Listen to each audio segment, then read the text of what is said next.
Hello guys, ഇതാണ് ഒരു 1918 കാലഘട്ടത്തിൽ നമ്മുടെ അപ്പന്മാരും അമ്മമാരും ഒക്കെ സ്കൂളിലോട്ട് കൊണ്ടുവരുന്ന ബാഗ്, അതായത് പെട്ടി. ഈ പെട്ടി കണ്ടവരെ ആരൊക്കെ ഉണ്ട്, ആരുടെ വീട്ടിലൊക്കെ ഉണ്ടെങ്കിൽ ഒന്ന് കമൻറ്റ് ചെയ്യണേ. അപ്പോൾ ഒന്ന് കാണിച്ചു നീയാ. ഈ കാലഘട്ടം ഭയങ്കര നൊസ്റ്റാൾജി ആയിരിക്കില്ലേ, ഈ ഒരു പെട്ടിയൊക്കെ തൂക്കിപ്പോയവരുടെ. നമുക്കിവിടെ പണി നടക്കുന്നതുകൊണ്ട് ഭയങ്കര സൗണ്ടാണ്. അപ്പോൾ ഇതെല്ലാവരും കണ്ടെന്ന് വിചാരിക്കുന്നു. അടിപൊളി പെട്ടിയാണ്. സ്കൂളിലോട്ട് പോവുകയാണ് ഇനിയോളൊന്ന് അതും വെച്ച്. അപ്പോൾ ഇതാ പെട്ടിയെ നമുക്കൊന്ന് ഡീറ്റെയിൽ ആയിട്ട് ഞാൻ കാണിച്ചു തരാം. ഇതാണ് അന്നത്തെ കാലത്ത് ഇവിടെ കണ്ടോ, ലോക്കൊക്കെ ഉണ്ട്. ഈ പെട്ടിയായിട്ടാണ് പോകുന്നതെന്ന് ആലോചിച്ച് നോക്കി. ഇപ്പോഴത്തെ പിള്ളേരും അന്നത്തെ കാലഘട്ടം ഇപ്പോൾ ബാഗിലൊക്കെ ഒരുപാട് ബുക്കായിട്ട് അവർക്ക് ഏറ്റിപ്പോവാൻ തന്നെ ബുദ്ധിമുട്ടായിരിക്കും. പക്ഷേ അന്ന് കുറച്ച് ബുക്കേ ഉണ്ടായിരിക്കത്തുള്ളൂ. അതുകൊണ്ടാണല്ലോ ഇത്രയും പോകുന്ന ഒരു പെട്ടി.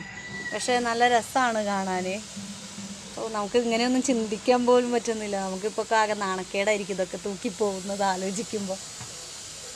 ഇപ്പോഴത്തെ ബാഗും റേറ്റും ഒക്കെ ഒരുപാട് റേറ്റ് വരുന്ന ബാഗൊക്കെയാണ് ഇപ്പോൾ എല്ലാ പിള്ളേരുടെ കയ്യിലും.